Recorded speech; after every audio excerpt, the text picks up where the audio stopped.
Sir నమస్తే. నమస్తే అండి. వైఎస్ జగన్ గారు 3 ఏళ్ల అధికారం మాదే అంటున్నారు. నాగబాబు గారు మరో 20 ఏళ్ళు కూటమి అధికారంలో ఉంటుంది. జగన్ గారు వచ్చే ఛాన్స్ లేదన్నట్టు ఆయన చెప్తున్నారు. ఇది ఎవరి స్టేట్మెంట్ నిజమయ్యే ఛాన్స్ ఉంది? జగన్ గారి స్టేట్మెంట్ నిజమవుద్దా? లేకపోతే నాగబాబు గారి స్టేట్మెంట్ నిజమవుద్దా? పవన్ కళ్యాణ్ గారు ఇంకో మాట చెప్పాడు ఈ మధ్య కాలంలోనే. 15 ఏళ్ల పాటు ఢోకా లేదు మాకు అని.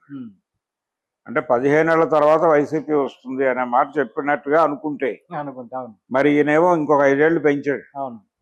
అంటే కూటమి ఆయుష్ని 20 ఏళ్లకు పెంచిన నాగబాబు అన్నారు. ఆయన తమ్ముడు 15 ఏళ్ళు అంటే అన్నగారు 20 అన్నాడు. మరి రేపు పెద్దన్నగారు 25 ఏళ్ళు అనొచ్చు. ఎవరు? చిరంజీవి గారు. అయితే ఇక్కడ చూడాల్సింది ఏంటంటే జగన్మోహన్ రెడ్డి గారు 3 ఏళ్లలో అధికారంలోకి వస్తామనేది ఆయన ఏ లెక్కన అంటున్నాడంటే, ఇప్పటి వరకు జరిగినటువంటి అన్ని ఎన్నికల్లో కూడా ఆంధ్ర ఓటర్ ఏ ఒక్క పార్టీని తిరిగి అధికారంలోకి తీసుకురాలేదు అనేది ఒక ట్రెడిషన్ గా చూస్తున్నాడు ఆయన. ట్రెడిషన్ అంటే 14 ఎన్నికల్లో టీడీపీని గెలిపించారు, కూటమిని. అప్పుడు కూడా కూటమే. వైఎస్ గారు 2 సార్లు వచ్చారుగా. ఎవరండి? లేదు, ఆంధ్రప్రదేశ్ ఏర్పడిన తర్వాత 2014 ఎన్నికల్లో కూటమి గెలిచింది, జనసేన, బీజేపీ, టీడీపీ. అప్పుడు జనసేన పోటీ చేయలేదు, కానీ పవన్ కళ్యాణ్ ప్రచారం చేశాడు. కూటమి గెలిచింది. గెలిచిన తర్వాత 5 ఏళ్లకి మళ్ళీ ఎన్నికలు జరిగాయి. 19 ఎన్నికలు. 19లో జగన్ గెలిచాడు. ఆ తర్వాత జరిగిన 24 ఎన్నికల్లో మళ్ళీ టీడీపీ కూటమి గెలిచింది కదా. ఇలా రిపీట్ అవుతుంది ప్రతి ఎన్నికకి కూడా మార్పు కోరుకుంటున్నాడు ఓటరు అనేది ఒక సెంటిమెంట్ గా భావించి, దీన్ని ఒక ఆచారంగా భావించి నెక్స్ట్ మనమే వస్తామనేటువంటి ఒక అభిప్రాయానికి వచ్చాడు జగన్ గారు. దీనికంటే ముందు ఒక సిద్ధాంతం ఉండేది. ఏది? ఎన్నికల్లో 2024 ఎన్నికల్లో తిరిగి వైసీపీ గెలుస్తుంది అనటానికి కూడా ఆ రోజుల్లో థియరీ బిల్డ్ చేశారు.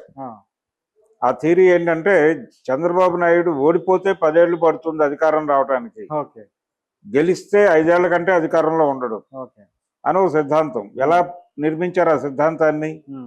ఎలా నిర్మించారంటే, చంద్రబాబు నాయుడు గారు ఆ రోజుల్లో 99 ఎన్నికల్లో ఆయన గెలిచాడు.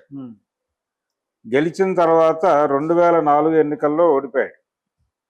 కరెక్ట్ గా 5 ఏళ్లే పరిపాలించాడు ఆయన గెలిచాక. అంతకుముందు ఆయన చేసిన 4 ఏళ్లు రామారావు గారి అకౌంట్. కాబట్టి ఈయన గెలిస్తే 5 ఏళ్లు.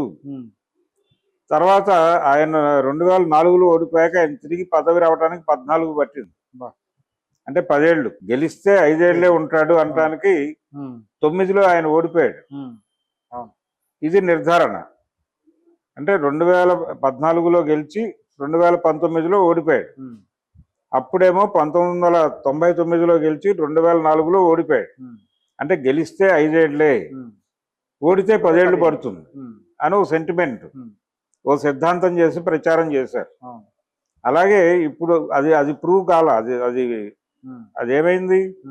మళ్ళీ గెలిచాడు కదా ఆయన. గెలిచేసి 5 ఏళ్ల తర్వాత అధికారం వచ్చేసిందిగా మళ్ళీ. సో ఇప్పుడు కొత్త సెంటిమెంట్కి తెర తీశాడు.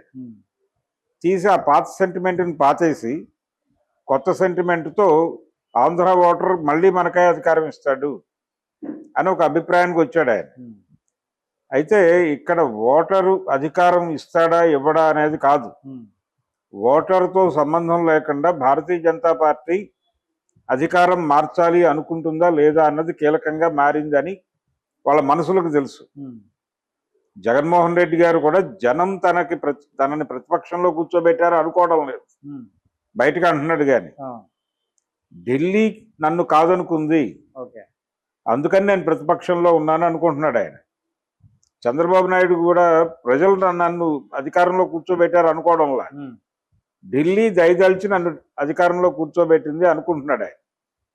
కాబట్టి ఢిల్లీ దేవత, ఢిల్లీ కృప అనేది ఇక్కడ కీలకం. ఢిల్లీ కృప ఈసారి నాకే ఉంటుందని నమ్ముతున్నాడు ఆయన జగన్. ఆ ఢిల్లీ కృప ఆయన మీద ఉండొచ్చు, ఉండకపోవచ్చు, అది ఢిల్లీ దేవత నిర్ణయం.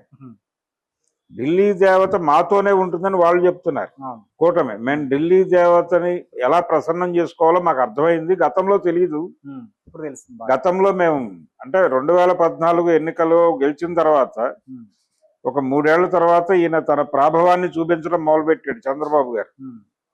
దాంతో కూటమి విచ్ఛిన్నమై బీజేపీ బయటికి వెళ్ళిపోయి, జనసేన బయటికి వెళ్ళిపోయి, చంద్రబాబు ఒంటరి అయిపోయి, వాళ్ళు ఆపరేషన్ చేసి ఫైనల్గా ఈయన్ని పక్కన కూర్చోబెట్టి జగన్ తీసుకొచ్చి కూర్చోబెట్టారు. ఓకే.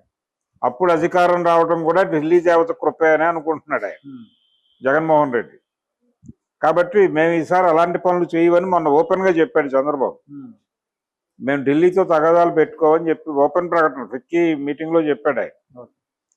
కాబట్టి ఢిల్లీ దేవతతో ఎంతకాలం కలిసి ఉంటామో అంతకాలం అధికారం మాదే అంటున్నాడు ఆయన చంద్రబాబు. కూటమి కలిసి ఉంటుంది, కూటమిలో విభేదాలు లేవు, అందుకని మేము మళ్ళీ గెలుస్తాం, మళ్ళీ కాదు మళ్ళీ మళ్ళీ గెలుస్తామని చెప్పి 3 ఎన్నికల వరకు చెప్పాడు ఆయన పవన్ కళ్యాణ్. 15 ఏళ్ళు అని, అంటే ఈ 5 ఏళ్ళు పోనీ ఇంకో 2 ఎన్నికలు గెలుస్తామనేది ఆయన ఉద్దేశం. నాగబాబు గారు ఇంకొక 5 ఏళ్ళు కలిపాడు, 20 ఏళ్ళు కలిపాడు. కాబట్టి జగన్మోహన్ రెడ్డి గారు చెప్తున్నటువంటి మాట ఏదైతే ఉందో, ఈ 3 సంవత్సరాల్లో అధికారంలోకి వస్తామని, అది ఢిల్లీ దేవత కటాక్షం మీద ఆధారపడి ఉంది తప్ప ఈయన జనంలోకి వస్తే అవుతాడేమో. ఈయన జనంలోకి వచ్చి ఫైట్ చేసి జనాన్ని మోటివేట్ చేసి ఆ పని కనుక లెగ్ వర్క్ చేస్తే అధికారంలోకి రావడానికి ఆస్కారం ఉంది. కానీ లెగ్ వర్క్ చేసే మూడ్లో ఆయన ఉన్నట్టుగా ఎక్కడ కనబట్టలేదు. ఇది ఒక సెంటిమెంట్గా మాట్లాడుతున్నాడు. ఓటర్ మనకే ఇస్తాడు, వాళ్ళకి ఆల్టర్నేటివ్ లేదు. ఆయనకు తెలియని ఇంకొక ఆల్టర్నేటివ్ బిల్డ్ అయితే అక్కడ ఏం చేయగలడు? ఇప్పుడు నరేంద్ర మోడీ గారు చంద్రబాబు కాదు పవన్ కళ్యాణ్ సీఎం అవ్వాలనుకుంటే ఏంటి పరిస్థితి? చేయగలరు, వాళ్ళు ఆర్గనైజ్ చేయగలరు. ఆల్రెడీ ఆ సూచన ఇచ్చాడు ఆయన. ఎప్పుడు చంద్రబాబు నాయుడు గారి ప్రమాణ స్వీకారం జరిగిపోయిన తర్వాత ఆ ప్రమాణ స్వీకారానికి వచ్చి చిరంజీవిని పవన్ కళ్యాణ్ పక్కకి తీసుకెళ్లి చేతులు ఎత్తాడు. సో మాకు రకరకాల ప్లాన్స్ ఉన్నాయి అనేది ఢిల్లీ దేవత ఒక హింట్ ఇచ్చింది. కాబట్టి ఢిల్లీ దేవత దయ ఉంటే నువ్వు సీఎం అవుతావు, 3 ఏళ్లలో అయిపోతాను నువ్వెలా నమ్ముతావు? దేవత అనుగ్రహం నీ మీద ఉండొచ్చు, ఉండకపోవచ్చు, చంద్రబాబు మీద ఉండొచ్చు, పవన్ కళ్యాణ్ మీద ఉండొచ్చు, ఎవడి మీద అయినా ఉండొచ్చు. నువ్వు ప్రజలను నమ్ముకుంటే గెలుస్తావు. నువ్వు ప్రజల్ని గాలికి వదిలేసి ఢిల్లీ దేవత దయ వల్ల నేను అవుతాననే పిచ్చి ఆలోచనలు చేస్తే నీ జీవితంలో మళ్ళీ సీఎంవి కాకపోవచ్చు కూడా. అది పట్టించుకోవాలి. వీళ్ళైతే వినమ్రంగా ఉన్నారు. పవన్ కళ్యాణ్ అండ్ చంద్రబాబు ప్రస్తుతం ఢిల్లీ దేవతకి సరెండర్ అవ్వటం మాత్రమే కాదు, రోజు త్రిసంధ్యలు ఆచరిస్తూ బతుకుతున్నారు అలా. కాబట్టి ఢిల్లీ దయ మాతోనే ఉంటుంది, ఢిల్లీ దేవత మమ్మల్నే కటాక్షిస్తుంది అని కాన్ఫిడెంట్గా మాట్లాడుతున్నారు. ఈయనలో కాన్ఫిడెన్స్ కనబట్ల జగన్లో. జగన్ని ఎందుకు ఉంచారు అసలు? ఎందుకు ఉంచింది ఢిల్లీ దేవత అంటే, చంద్రబాబు నుంచి ఏదైనా ప్రమాదం వస్తే ఇతన్ని వాడదాము అని అలా ఉంచారు అంతే. అంతకు మించి వేరే ప్రయోజనం ఏం ఆశించట్లేదు జగన్ నుంచి. ప్రతి చోట అలా 2 ఉండాలి అనుకుంటున్నారు. ఆ 2 ఉండాలి అనుకోవడం వలన జగన్ ఉంటున్నాడు అక్కడ. ఆ అవసరం మీకు రానివ్వను అనే భరోసా చంద్రబాబు కల్పిస్తే జగన్ పరిస్థితి ఏంటి? ఇది పరిస్థితి. ఈ కండిషన్లో ఆంధ్ర రాజకీయం నడుస్తోంది.